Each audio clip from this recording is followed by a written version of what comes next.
In this video, we're breaking down every draft class in the AFC West, giving each team a letter grade, and we're going to start with the Denver Broncos, who started off their draft with Bo Nix, quarterback out of Oregon. Now, I assume on most people's draft grades, this is going to be considered a major reach, and it was a reach on my board, but I've actually been a Bo Nix defender for quite some time now, and I don't have a major problem with this pick. So I view Bo Nix very similarly to JJ McCarthy. I had first round grades on both of them. I think they project as solid starting caliber quarterbacks. Obviously, they both have a chance to bust. They both have a chance to exceed my expectations, but I think the most likely outcome is that they're fine. If you're trading up in the first round to take one of these fringe first round quarterbacks, I think that's bad process. But if you're just staying put and taking who you view as a starting caliber quarterback, I think that's fine. I don't love the pick or the value, but I am a lot higher on Bo Nix than most people, and this is pretty much where you had to take your quarterback in this class. Talking about Nix as a player, I think he's B+ to B-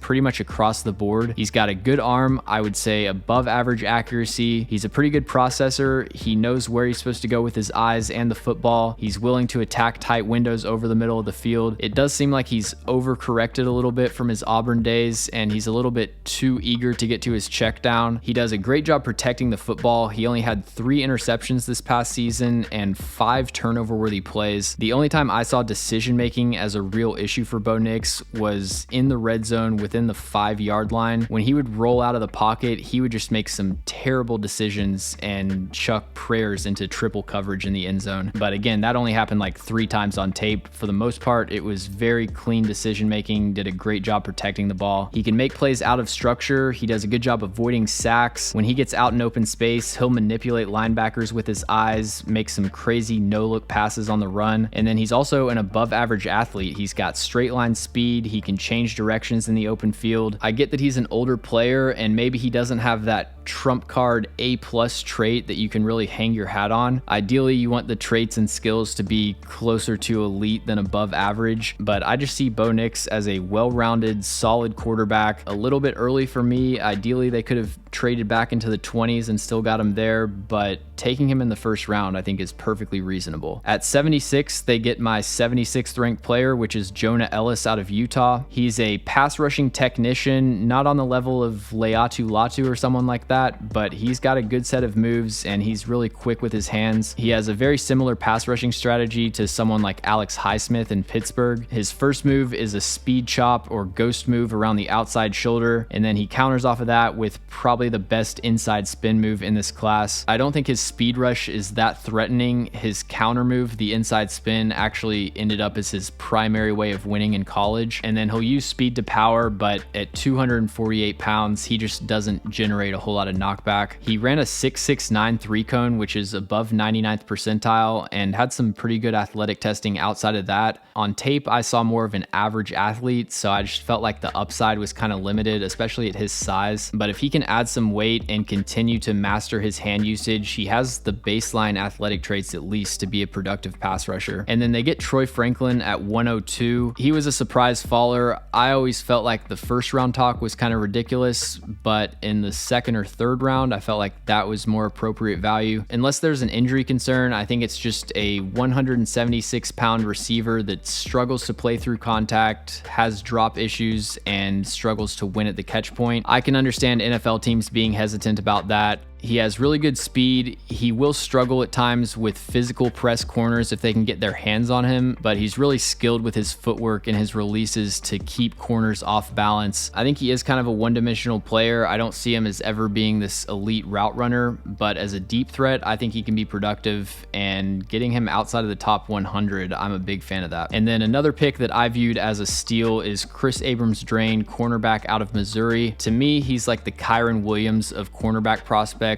Just technically sound in almost every area, but undersized and not a great athlete. I thought his short area movement skills and hip fluidity were absolutely NFL caliber. He can change directions, transition, flip his hips, play sticky man coverage. He has a hard time really competing in jump ball situations, and he's not a player that can engage with blocks head on, but I just think he's really consistent in man coverage, and I don't know if he's going to be playing on the outside, but I like him best in the slot. They get Audrey Audric Estime at 147. I had him 144 on my board, so good value there. He's a power back with some decent build-up speed. He's able to avoid traffic in the backfield. He's got good vision. I like his contact balance. He consistently falls through tackles. He's kind of an upright, linear runner. He's not very dynamic in the open field. The one exception is he has a really effective hurdle, but yeah, I just think he's a solid power back. He's caught all of his career targets, so maybe he could add some value on third down, but not really a major feature in Notre Dame's passing game. And I wasn't really thinking the Broncos needed a running back, but in the 5th round, I think that's a good pick. In the 7th round, they got Devon Vale out of Utah, who's going to turn 27 at some point in his rookie season. He has really good size, 6'4", 33.5-inch arms. He's a skilled route runner with efficient footwork, but I don't really think he has the juice to separate against NFL man coverage. And then Nick Gargiulo, the center guard out of South Carolina, had some elite combine testing. The tape was pretty average. He can get out on the move. I thought his balance in both phases was inconsistent, and there were also a lot of bad snaps on his tape. I feel like he might end up being a guard because of that. So for the Broncos, I'm going to go with a B. I thought this was a really solid draft class. Obviously, the success is going to be determined a lot by how Bo Nix turns out, but with their limited draft capital, they actually got some good value in the mid rounds, and I think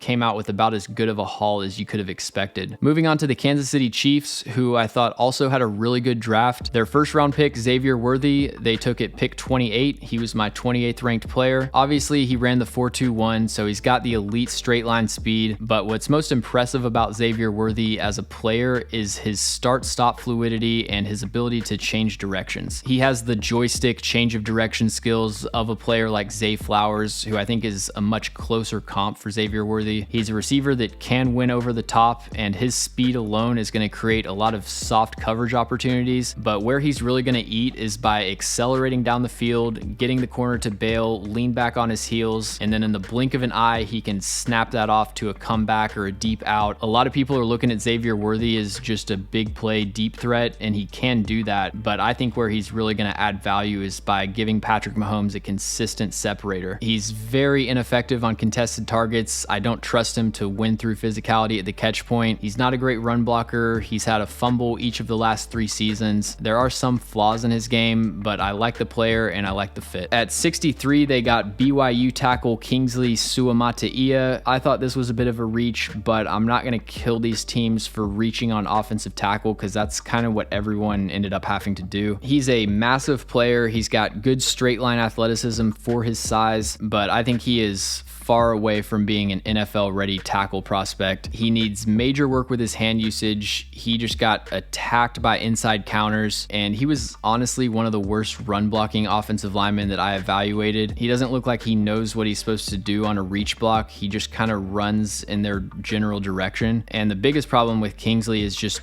all the missed assignments on tape in both phases. In pass pro, he has a difficult time picking up stunts and blitzes. In the run game, he'll get to the second level and have no idea who he's supposed to block. He's the type of player where if I squint, I can see the upside, but I think he needs a lot of things to go right and he needs some good coaching. They took Jared Wiley at 131, 132 on my board. He's a fast, straight line tight end with really good size, 6'6", over 33-inch arms. He can outrun linebackers down the seam. He can take advantage of open space after the catch. He only had 1 career drop on 120 targets, very consistent hands. He wasn't as effective on contested targets as I expected him to be with his size. And after the catch, like I said, he can take advantage of daylight and hit wide open space, but he's not going to make defenders miss. And I also think he's pretty limited as a blocker. He's got to improve his technique and add some play strength, but he also has a hard time really generating any leverage with his kind of high cut build, but still a really good pick with a lot of receiving upside. I was surprised to see Jaden Hicks fall this far, although I kind of get why teams would be turned off by him. He's kind of a weird archetype of player that might not fit cleanly into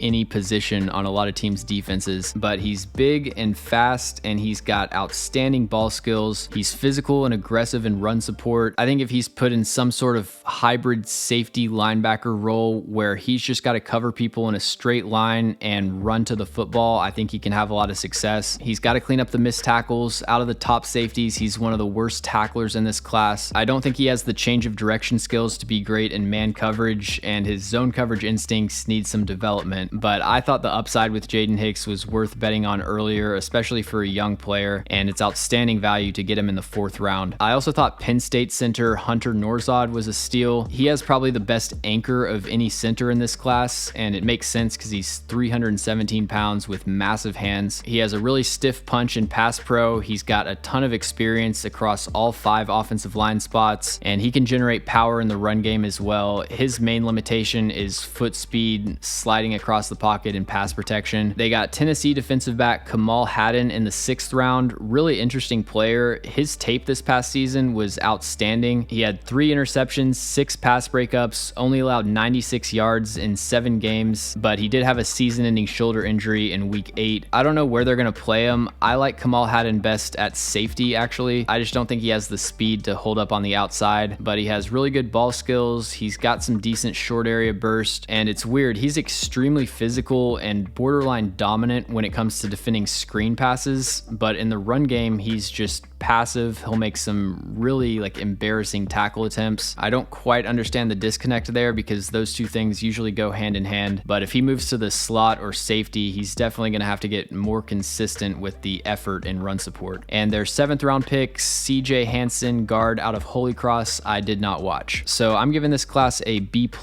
I thought their 1st round pick was solid. They reached in the 2nd round, and then I really liked the rest of their picks. Next up, we've got the Las Vegas Raiders, who had an interesting class. The Brock Bowers pick, I was definitely not expecting. I would have probably preferred them to get in on this offensive tackle class, but I'm not going to criticize the team too much for just taking the best player available. He was my 10th overall player, and that grade and ranking factors in positional value. So I think even as a tight end, he's worth a top 10 pick. I don't really think there's much conflict with him and Michael Mayer. I think they can coexist playing different tight end positions in the Raiders offense. I really like the 2nd round pick, Jackson Powers Johnson. He can play center or guard. He would be one of the biggest centers in NFL history at 328 pounds. He's a mauling gap scheme run blocker. He's got an outstanding anchor and pass protection. He just isn't the most fluid lateral mover. I think reach blocks could be a bit of a struggle for him, and I also know he had some injury concerns. I don't know too much about the details of that. So the first 2 picks were kind of unexpected, but I like both of those picks. At 77, they take Maryland left tackle Delmar Glaze. I had him as a guard on my board. He's definitely got the length to play tackle, almost 35-inch arms, and he has really good size outside of that, 6'4", 315 pounds. He's skilled with his hands. He's got firm grip strength. When he secures contact, if they try to chop or swipe down that outside arm, it's not going anywhere. And then a really consistent anchor against bull rushes and long arms. His biggest issue kind of got exposed in the Michigan and Penn State game, and that's just pocket range and overall athleticism. He was getting beat around the outside. He would overset and lose to inside counters. In my opinion, a move to guard alleviates a lot of those issues and just forces him to cover less space, but he has the skill and technique where I think he would at least be worth trying at tackle. I really like DeCamerion Richardson in the 4th round. Rare athletic traits, 6'2", 188, over 32-inch arms, and he ran a 4.34 in the 40-yard dash. That shows up on tape. He's got instant recovery speed. What surprised me the most about his tape was his physicality. I think he's one of the most competitive corners in this class. He flies into run support. He hardly ever misses tackles. He had the 3rd lowest missed tackle rate of any corner in college football last year, and he played a lot of off coverage,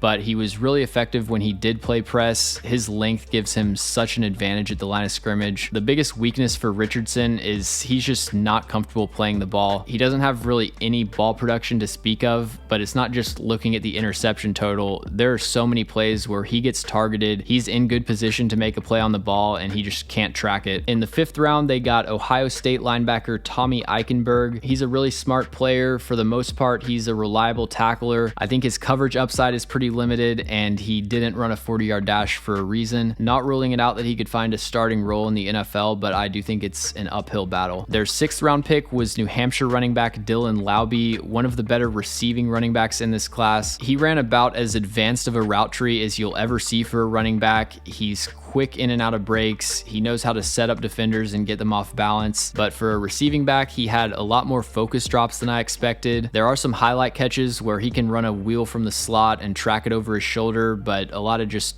easy, simple drops. He knows where he's supposed to go as a pass blocker, but his size and length kind of limits his ability to sustain blocks, and a third down back that you can't trust in protection is always a tough sell for me. I also have a hard time seeing him as a between the tackles runner. He doesn't really power through contact at all. In the 7th round, they took Air Force safety Trey Taylor. I don't think he has the coverage range to be more than a box safety, but he's a smart and physical run defender. He actually had a decent amount of ball production. He's a good college player, just kind of lacking the standout athletic traits. And then MJ Devonshire out of Pittsburgh is a really interesting player. He's a press corner that's undersized, 5'11", 186 pounds, but he has disproportionately long arms, almost 33-inch arms. And when you're playing press coverage, having that length really helps to be able to get your hands on receivers. I like pretty much everything he does at the line of scrimmage. He's just a physical bump and run corner, but he's stiff changing directions. He's fast enough to hang on the outside, but he doesn't have that elite makeup speed. And overall, he's a little bit too undisciplined and grabby down the field. And I actually liked MJ Devonshire a little bit earlier on day 3, so I think this is pretty good value. I'm going to give the Raiders a C+. Delmar Glaze was a bit of a reach, but I was a lot higher on him than the consensus board, so I'm not as down on that pick as probably most people are. The Brock Bowers pick is kind of confusing. I probably would have gone in a different direction, but I'm not going to really criticize them for just taking a good player. And finally, we've got the Chargers, who I think had one of the best classes. They start off with Notre Dame tackle Joe Alt at 5, and looking at these first 2 picks together, I like the collective haul of Joe Alt and a 2nd round receiver compared to like Malik Neighbors and a 2nd round tackle. Joe Alt is a blue chip offensive tackle prospect, just silent domination in pass protection. In the run game, he's got the movement skills to be a zone blocker. He can cave in his side of the line of scrimmage on duo or power. I'd like him to get a little bit more aggressive with his hands. He has more of a patient play style as a pass blocker, which is perfectly fine, but I think his ceiling in pass pro will be determined by his ability to mix up his technique. And then they get Ladd McConkey at pick 34. For these first 3 picks, they're really just drafting off of my board, it seems like. He's one of the best route runners in this class, but he has elite speed. He can separate over the top. At his size, I definitely have some concerns about dealing with press coverage and powering through physical man coverage down the field. I also worry some about injuries. He just hasn't really been able to stay healthy at Georgia, but when he's on the field, he gets open with pretty much any route and should be a consistent separator for Justin Herbert. And then they get Junior Colson at the top of the 3rd round, just a day 1 ready linebacker that can wear the green dot. He's not an elite athlete, but he's just reliable and secure in pretty much every phase. He has the size and length to stack and shed and play off of blocks. He's a reliable tackler, quick diagnosing the run. He just doesn't have elite chase down speed, and I think his coverage role could be somewhat limited, but he's pretty much the polar opposite of Kenneth Murray, which I think Chargers fans will welcome. In the 4th round, they took Justin Aboigbe out of Alabama. He's a run defending 5 technique, one of the best run defenders in this class regardless of position. I had a lower grade because I think his pass rushing upside is pretty limited, but just a plug and play early down run defender. Maryland cornerback Tarheeb Still in the 5th round. I only watched like 1 or 2 games of him, so I didn't end up giving him a grade, but early to mid day 3 is probably where I would have had him. They doubled up at corner in the 5th round with Cam Hart out of Notre Dame. He has elite size, and I think in certain press zone schemes, he could be an effective player, but I just don't think he's athletic enough to play corner in the NFL. He ran a 4.5, which is okay, but on tape, he gets beat down the field constantly. Pretty much anytime a receiver runs vertically, they're getting a couple steps of separation, and then he also can't really change directions and mirror receivers in man coverage. He has good zone instincts. He's a solid run defender. I'd be interested to see what he looks like at safety. I think it's a solid bet in the 5th round, but I'm not too optimistic. I love the Kamani Vidal pick in the 6th round. I had him as my 4th ranked running back. I knew he wasn't going to go that high, but I'm not trying to predict the draft order. Outside of the fact that he has a lot of career touches, I just don't understand really what the downside is with Kamani Vidal. He has a short, compact build, which is what you want for a running back.